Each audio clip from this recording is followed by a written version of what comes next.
Tau, the star system the Orkin died trying to reach, the Sentients killed to protect, and we're about to explore.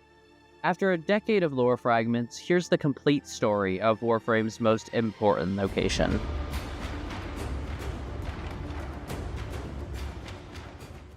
Tau is the distant star system beyond the Order system that the Orkin desperately tried to reach multiple times, all ending in failure. At least initially. Unlike our familiar yellow sun, Tau has what survivors described as an alien blue star, dark and blinding. But why did the Orkin keep attempting this perilous journey? The answer wasn't just Orkin greed, though that certainly played a part. The Order system was dying, overpopulated, stripped of resources, and running out of time. For the immortal Orkin ruling class, Tau represented more than expansion. It was survival itself. They needed new worlds to sustain their empire, and they needed them desperately. So, of course, the most logical option for the Orkin Empire was to send a bunch of children there.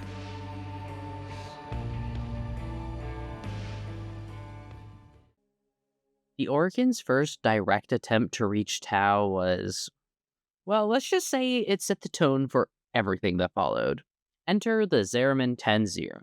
A massive colony ship loaded with families because apparently the Orkin thought the best way to test an experimental void jump was with a ship full of children. The plan was ambitious, I'll give them that.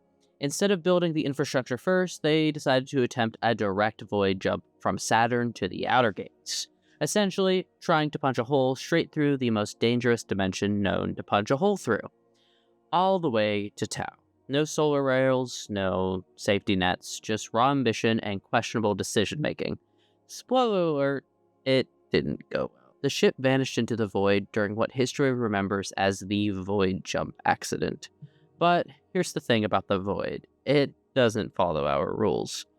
When the Zariman eventually returned, the adults aboard had been driven completely insane by their exposure to that alien dimension.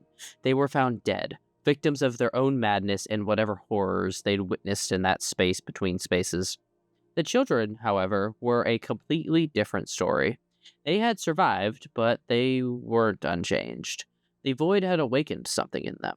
Impossible powers that let them project their consciousness across vast distances and manipulate energies in ways that shouldn't exist. These traumatized kids had become something new, something the Orkin had never intended to create.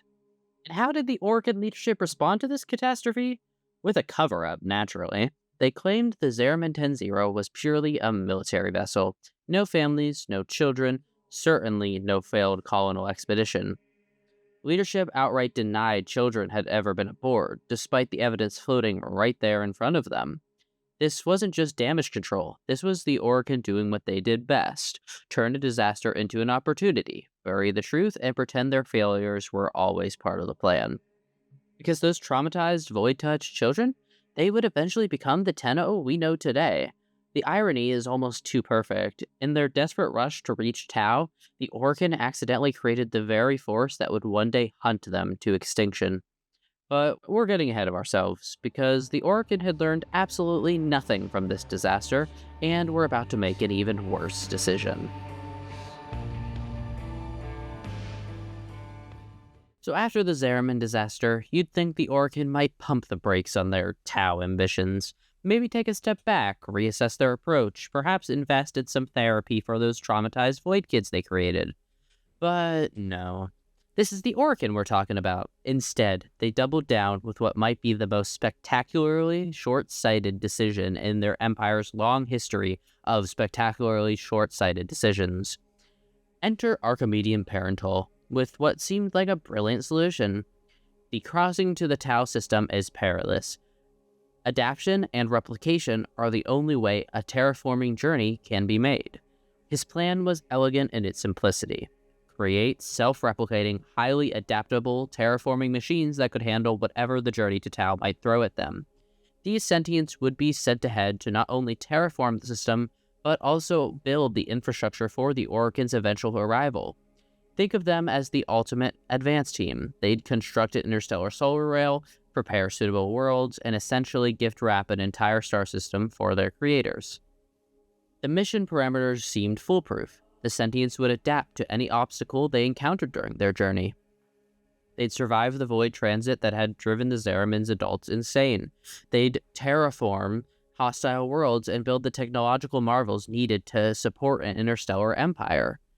They will save you, Parental promised the Orcan leadership, and for once it actually seemed like they had a plan that might work. But here's where the Orcans' fundamental arrogance came back to bite them. They built these machines to be perfectly adaptable, gave them incredible resilience, and, this is the most important part, made them smart enough to handle complex terraforming operations independently.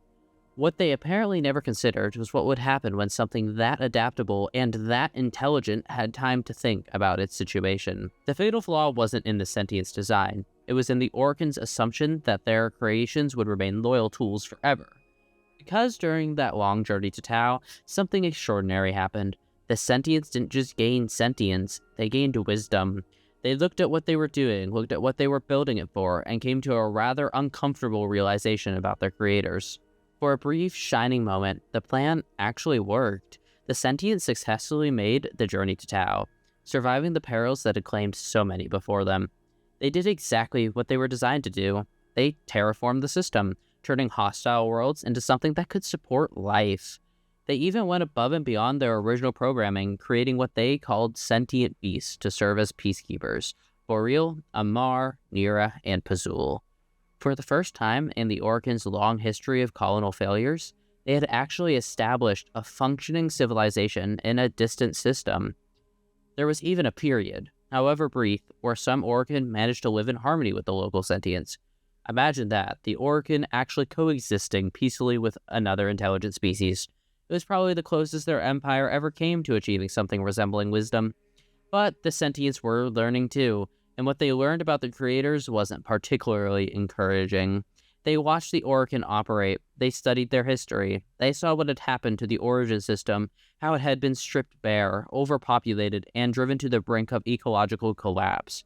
And then they had their moment of horrible clarity. The Orcan wouldn't treat Tau any differently. They would arrive, exploit every resource they could find, and leave another dying system in their wake. So the Sentients made a choice. Instead of waiting for their creators to arrive and ruin everything they'd built, they decided to take a preemptive action.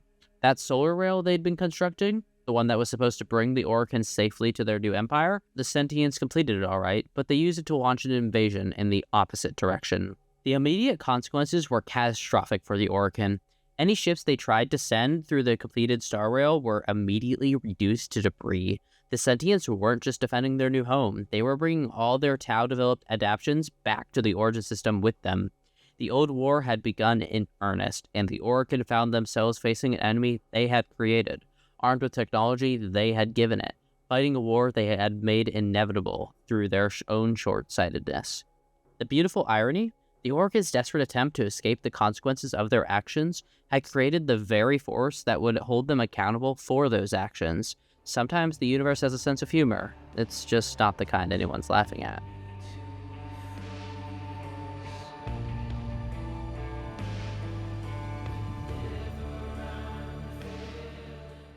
Just when you thought the Orcan situation couldn't get worse, their own elite soldiers decided to join the party. It had not on their side. The Dax were supposed to be the ultimate loyal forces, enhanced super soldiers mentally programmed for absolute obedience, and biologically incapable of disobeying anyone with the Orcan blood flowing through their veins. They served as bodyguards, commanders, and the Empire's most elite fighting force. But here's the thing about creating a warrior caste that's smarter and stronger than regular humans. Sometimes they start asking inconvenient questions. A faction of Dax Anarch warriors had somehow broken their conditioning and rebelled against Orcan rule. These separatists established themselves on the moon Parita and created what was essentially a three-way war during humanity's darkest hour. Think about the strategic nightmare this created. The Orcan were simultaneously fighting an adaptive alien invasion from Tau and a rebellion by their own most elite forces. It's like trying to put out a force file while your security team starts shooting at you. The Separatists weren't just a minor inconvenience, they were constantly at war with the Orcan, creating a sustained internal conflict that divided resources and attention right when the Empire needed unity most. This rebellion shows just how completely Organ control had fractured. When your genetically programmed super soldiers would rather fight you than serve you, that's not just a military problem, that's an existential crisis. With traditional Dax forces insufficient against the constantly adapting sentients, the Organ made perhaps their most desperate gamble yet. Remember those traumatized children from the Zariman, the ones they'd tried to cover up and forget? Suddenly, their void-touched abilities looked like the Empire's last hope. The Orchid combined Margulis's transference research with Ballas's Warframe technology, creating something the Sentients had never encountered before. The Tenno were unpredictable. Their void powers could bypass sentient adaptation, and their connection to the Warframes created weapons that couldn't be analyzed or countered through conventional means. For a moment, it worked. The Tenno and their Warframes began turning the tide of the old war. But Ballas, still nursing his hatred over Margulis's execution, had other plans. He betrayed the Oricon by revealing the Tenno's weakness to Hun Hao, while Nata infiltrated the Origin System as a sleeper agent. The stage was set for the Empire's final act. The victory celebration became a slaughter. The very children the Oricon had created to save them instead turned and killed their masters. The entire Oricon leadership was hunted down in a single coordinated purge. Centuries of rule ended overnight, with survivors like Ballas and the Entrati family fleeing into hiding. The Tenno, unaware that their beloved Lotus was actually the sentient who had orchestrated their master's destruction, entered cryosleep, believing they had saved the system.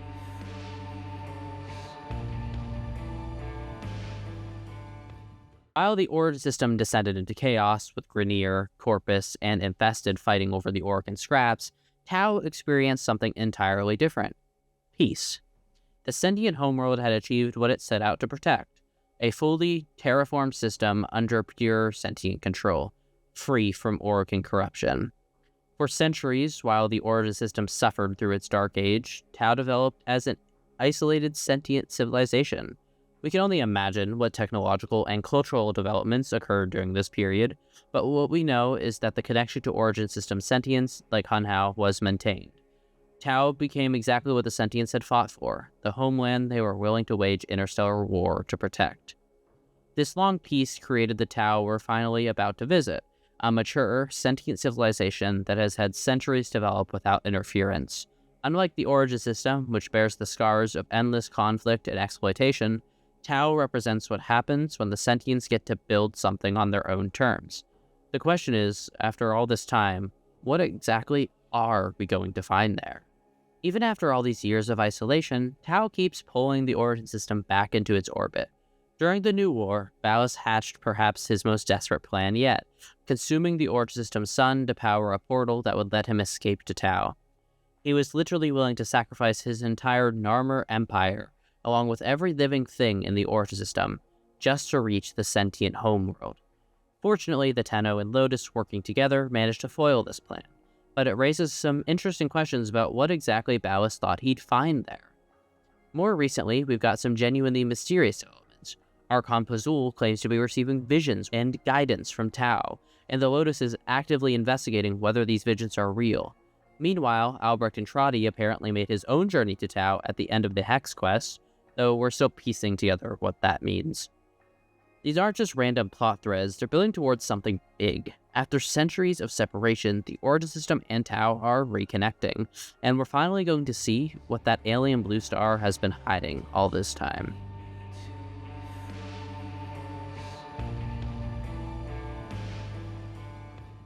Here's where things get really exciting. The old piece, dropping in 2025, is going to explore our operators' forgotten memories of their time in Tau. Turns out, some Oricon did successfully reach Tau before the old war began, and our operator was among them.